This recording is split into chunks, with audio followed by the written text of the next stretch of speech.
ದೇವರ ಆಟ ಬಲ್ಲವರಾರು, ಆತನ ಎದಿರು ನಿಲ್ಲುವರಾರು. ಕೇಳದೆ ಸುಖವ ತರುವ, ಹೇಳದೆ ದುಃಖವ ಕೊಡುವ, ತನ್ನ ಮನದಂತೆ ಕುಣಿಸಿ ಆಡುವ. ಸಂಜು ತೋರೆ ಭಾಗ 2. ದೇವರ ಆಟ ಬಲ್ಲವರ್ಯಾರು? ಒಂದು ಸುಳ್ಳಿನಿಂದ ಕಲಿತ ಮಾತನ್ನ 1000 ನಿಜ ಹೇಳಿದ್ರೂ ಕೂಡ ಬರುವುದಿಲ್ಲ. ಇದನ್ನ ತಿಳಿದುಕೊಂಡವರು ಇವರು. ಬದುಕಿದ್ರೆ ಹೀಗೆ ಬದುಕಬೇಕು, ನಮ್ಮನ್ನ ಕಳೆದುಕೊಂಡವರು ನಮ್ಮನ್ನ ನೋಡಿ ಪಶ್ಚಾತ್ತಾಪ ಪಡಬೇಕು ಅನ್ನುವಂತೆ ಬದುಕೋ ದಾರಿ ಇವರದ್ದು. ನಿಮ್ಮನ್ನ ಉಳಿಸಿಕೊಂಡವರು ಅದೃಷ್ಟವಂತರು, ನಾವು ಖುಷಿ ಪಡಬೇಕು. ನಮ್ಮ ಜೀವನದಲ್ಲಿ ಮೊದಲು ಮಾಡುವ ತಪ್ಪು ಏನಂದ್ರೆ ನಿರೀಕ್ಷೆಗೂ ಮೀರಿ ಮತ್ತೊಬ್ಬರ ಮೇಲೆ ನಂಬಿಕೆ ಇಡುವುದು. ಮಳೆ ಬಂದಾಗ ಛತ್ರಿ ಹಿಡಿಯುವ ಜನ ತುಂಬಾನೇ ಸಿಗ್ತಾರೆ, ಆದ್ರೆ ಛತ್ರಿ ಬಿಟ್ಟು ನಮ್ಮ ಜೊತೆ ಮಳೆಯಲ್ಲಿ ನೆನೆಯಲು ಯಾರೂ ಕೂಡ ಬರುವುದಿಲ್ಲ. ಈ ಸತ್ಯವನ್ನ ತಿಳಿದುಕೊಳ್ಳಲು ತುಂಬಾ ಕಷ್ಟ, ಆದ್ರೆ ಇದನ್ನು ತಿಳಿದುಕೊಳ್ಳಲು ಇವರಿಗೆ ತುಂಬಾ ಸಮಯ ಏನೂ ಬೇಕಾಗಲಿಲ್ಲ. ವೇಗವಾಗಿ ಅತಿ ಹತ್ತಿರದಿಂದ ಇದ್ದವರೇ ನಮಗೆ ಕಲಿಸಿದ ಪಾಠ. ಹೀಗೆ ಜೀವನದಲ್ಲಿ ಎಷ್ಟೋ ಪಾಠಗಳನ್ನ ಕಲಿತು ಶಿಲೆಯಾದವರು ಇವರು. ಇವರ ದಾರಿ ನಾನು ನೋಡಿಕೊಂಡಾಗ ಭಗವದ್ಗೀತೆಯಲ್ಲಿರುವ ಮಾತು ನನಗೆ ನೆನಪಿಗೆ ಬರುತ್ತೆ. ಏನಂದ್ರೆ, ಅರ್ಜುನ ಒಂದ್ಸಲ ಕೃಷ್ಣನನ್ನ ಕೇಳಿದ್ನಂತೆ, ಗುರು, ನಿನ್ನನ್ನ ಪೂಜೆ ಮಾಡುವುದು ಹೇಗೆ ಅಂತ. ಆ ಸಮಯದಲ್ಲಿ ಕೃಷ್ಣ ಹೇಳದ್ನಂತೆ, ಅರ್ಜುನ, ನೀನು ಖುಷಿಯಾಗಿರು, ನಿನ್ನನ್ನ ನಂಬಿದವರನ್ನೂ ಕೂಡ ನೀನು ಖುಷಿಯಾಗಿಡು, ಅದೇ ನನ್ನ ಪೂಜೆ ಅಂತ.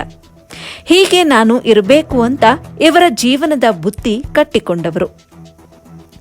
ಬದುಕು ಅನ್ನೋದು ಸುಂದರವಾದ ಸಂತೆ. ಈ ಸಂತೆಯಲ್ಲಿ 108 ಚಿಂತೆ. ಅದರಲ್ಲಿ ನಗುನಗುತ್ತಾ ಇರಬೇಕು ಅಂತ ತಿಳಿದುಕೊಂಡವರು ಇವರು. ನೋವನ್ನ ನೀಡುವವರು ನೀಡ್ಲಿ, ಮೋಸ ಮಾಡೋರು ಮೋಸ ಮಾಡ್ಲಿ, ಬಿಟ್ಟು ಹೋಗೋರು ಹೋಗ್ಲಿ, ಕಾಪಾಡುವ ದೇವರು ಒಬ್ಬ ಇದ್ರೆ ಸಾಕು, ಯಾರು ಬಿಟ್ಟು ಹೋದ್ರೆ ಏನು ಇದ್ರೇನು. ನಾವು ಮಾಡುವ ಒಳ್ಳೆ ಕೆಲಸ ಎಂದೂ ಕೂಡ ನಮ್ಮ ಕೈ ಬಿಡೋದಿಲ್ಲ ಅಂತ ತಿಳಿದುಕೊಂಡವರು. ಬದುಕಿನಲ್ಲಿ ಗಿಡ ಮರದ ಮೇಲೆ ಕೂರುವ ಪಕ್ಷಿ ಮರ ಬೀಳತ್ತೆ ಅಂತ ಭಯ ಪಡುವುದಿಲ್ಲ, ಯಾಕಂದ್ರೆ ಅದಕ್ಕೆ ಹಾರುವ ರೆಕ್ಕೆಗಳಿರ್ತವೆ ಅನ್ನೋ ಧೈರ್ಯ ಇದೆ. ಇವರ ಜೀವನದಲ್ಲಿ ಹೀಗೆ ಇದ್ರಂತೆ ಬದುಕಿಕೊಂಡವರು. ಹಾಗೆಯೇ ನಮ್ಮ ಬದುಕಿನಲ್ಲಿ ನಮ್ಮ ಒಳ್ಳೆತನ ನಮ್ಮ ಕೈ ಹಿಡಿಯುತ್ತೆ ಎಂಬ ನಂಬಿಕೆಯಲ್ಲಿ ಬದುಕು ಕಟ್ಟಿಕೊಂಡವರು. ದುಡ್ಡು ಇದ್ದವನು ಸಾಹುಕಾರ ಅಲ್ಲ, ನೊಂದ ಮನಸ್ಸುಗಳಿಗೆ ಸಮಾಧಾನ ಹೇಳುವವನೇ ನಿಜವಾದ ಸಾಹುಕಾರ ಅಂತ ತಿಳಿದುಕೊಂಡವರು. ಒಬ್ಬ ವ್ಯಕ್ತಿಯಿಂದ ನಮಗೆ ನೋವಾದಾಗ ಒಂದ್ ಸ್ವಲ್ಪ ಹೊತ್ತು ಕೂತು ಹೃದಯದಿಂದ ಒಮ್ಮೆ ಯೋಚನೆ ಮಾಡಿ ನೋಡಬೇಕು, ವ್ಯಕ್ತಿ ಮುಖ್ಯನೋ ಅಥವಾ ಆತ ಆಡಿದ ಮಾತು ಮುಖ್ಯನೋ ಎಂದು. ವ್ಯಕ್ತಿ ಮುಖ್ಯವಾದ್ರೆ ಮಾತನ್ನ ಮರೆತು ಬಿಡಿ, ಮಾತು ಮುಖ್ಯವಾದ್ರೆ ಆ ವ್ಯಕ್ತಿಯನ್ನೇ ಮರೆತು ಬಿಡಿ ಎನ್ನುವ ಹೃದಯವಂತರು ಇವರು. ಮಾತು ಮುಖ್ಯವಾದ್ರೆ ವ್ಯಕ್ತಿಯನ್ನ ಮರೆತು ಬಿಡಿ, ಅದರಲ್ಲಿ ಚಿಂತೆ ಮಾಡಿ ನಿಮ್ಮ ಜೀವನವನ್ನ ನೀವು ಹಾಳು ಮಾಡ್ಕೊಳ್ಬೇಡಿ. ದೂರ ಆದವರೆಲ್ಲ ದೂರದಲ್ಲೇ ಉಳಿಯಲಿ, ಒಡೆದ ಹಾಲನ್ನ ನೈವೇದ್ಯಕ್ಕೆ ಬಳಸುವುದಿಲ್ಲ. ಒಂದಲ್ಲ ಒಂದು ಸಮಯದಲ್ಲಿ ನಾವು ಮತ್ತು ನೀವು ದೂರ ಆಗೋದಂತೂ ಖಚಿತ ಅಂತ ತಿಳಿದುಕೊಂಡು ತಮ್ಮ ಬದುಕನ್ನ ಕಟ್ಟಿಕೊಂಡವರು ಇವರು. ರುದ್ರಭೂಮಿಯನ್ನ ಹಣದಿಂದ ಪಡೆದುಕೊಳ್ಳಲು ಸಾಧ್ಯವಿಲ್ಲ, ಹಾಗೆಯೇ ನಮ್ಮ ಚಾಣಕ್ಯತನದಿಂದ ಕೂಡ ಪಡೆದುಕೊಳ್ಳೋದಕ್ಕೆ ಆಗೋದಿಲ್ಲ. ನಾವು ಸತ್ತ ಮೇಲೆ ಮಾತ್ರ ಪಡೆದುಕೊಳ್ಳಬೇಕು ಎಂಬ ಸತ್ಯವನ್ನ ಅರಿತವರು. ಬೆಳಕು ಕಳೆದಂತೆ ನಮ್ಮ ನೆರಳೆ ನಮ್ಮ ಜೊತೆ ಇರೋದಿಲ್ಲ, ಇನ್ನು ನಾವು ನಂಬಿದವರು ನಮ್ಮ ಜೊತೆ ಇರ್ತಾರೆ ಅಂತ ನಂಬುವ ಹುಚ್ಚು ಮಾನವನಿಗೆ ಇದಕ್ಕೆ ಹೇಳಿಕೊಳ್ಳೋದು ದೇವರ ಆಟ ಬಲ್ಲವರ್ಯಾರು.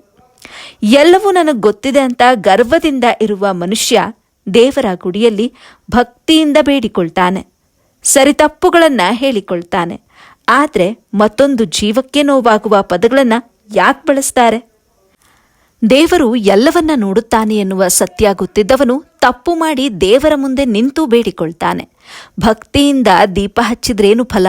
ಎಲ್ಲವೂ ವ್ಯರ್ಥವೇ. ಇವರ ಜೀವನದಲ್ಲಿ ನೋಡಿ ಕಲಿತುಕೊಂಡವರು.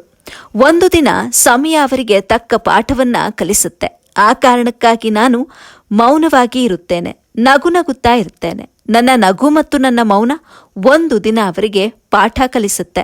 ಆ ಮಾತನ್ನ ನೆನಪಿಟ್ಟುಕೊಂಡು ಇವರು ಬದುಕುತ್ತಿದ್ದಾರೆ. ಇವರ ಶ್ರದ್ಧೆ, ಭಕ್ತಿ, ನಿಷ್ಠೆಯ ಬದುಕಿನ ದಾರಿ ಇವರ ಬಗ್ಗೆ ಮತ್ತಷ್ಟು ತಿಳಿದುಕೊಳ್ಳುವ ಆಸೆಯಾಯಿತು. ಆ ಆಸೆ ಆದಾಗ ದಿನನಿತ್ಯ ಇವರು ಬರೆದುಕೊಳ್ಳುವ ಕಥೆಗಳು, ಪತ್ರಿಕೆಯಲ್ಲಿ ಬರುವಂಥ ಇವರ ಸುದ್ದಿಗಳು ಕೆಲವು ಜನರಿಗೆ ದಾರಿದೀಪ ಆಗಿದೆಯಂತೆ. ಪತ್ರಿಕೆ ಉದ್ಯಮದಲ್ಲಿರುವ ಇವತ್ತಿನ ಯುವ ಪೀಳಿಗೆಗೆ ಇದು ಒಂದು ಪಾಠದಂತೆ. ಈ ಸಂಪೂರ್ಣ ವಿಷಯ ಕೇಳಿಕೊಂಡಾಗ ನನಗೆ ಮತ್ತೊಂದು ನೆನಪಿಗೆ ಬರೋದು ನಟ ಉಪೇಂದ್ರ ಅವರು ಆಡಿರುವಂತಹ ಮಾತು. ನಂದ್ರೆ ಸುಳ್ಳು ಜಗತ್ತನ್ನ ಸುತ್ತಿಕೊಂಡು ಮನೆ ಎದುರು ಬಂದು ಸತ್ಯದ ಎದುರು ನಿಂತಾಗ ಸುಳ್ಳು ಮಾಯವಾಗತ್ತೆ. ಹಾಗೆ ಇದರಂತೆ ಇವರು ತಮ್ಮ ಬದುಕನ್ನ ಕಟ್ಟಿಕೊಂಡವರು ಎಂಬುದು ನನ್ನ ಮಾತಾಗಿರುತ್ತೆ. ಇವರ ಬದುಕಿನ ಮತ್ತಷ್ಟು ದಾರಿ ಮುಂದಿನ ಸಂಚಿಕೆಯ ಭಾಗ 3ರಲ್ಲಿ ಇರುತ್ತೆ.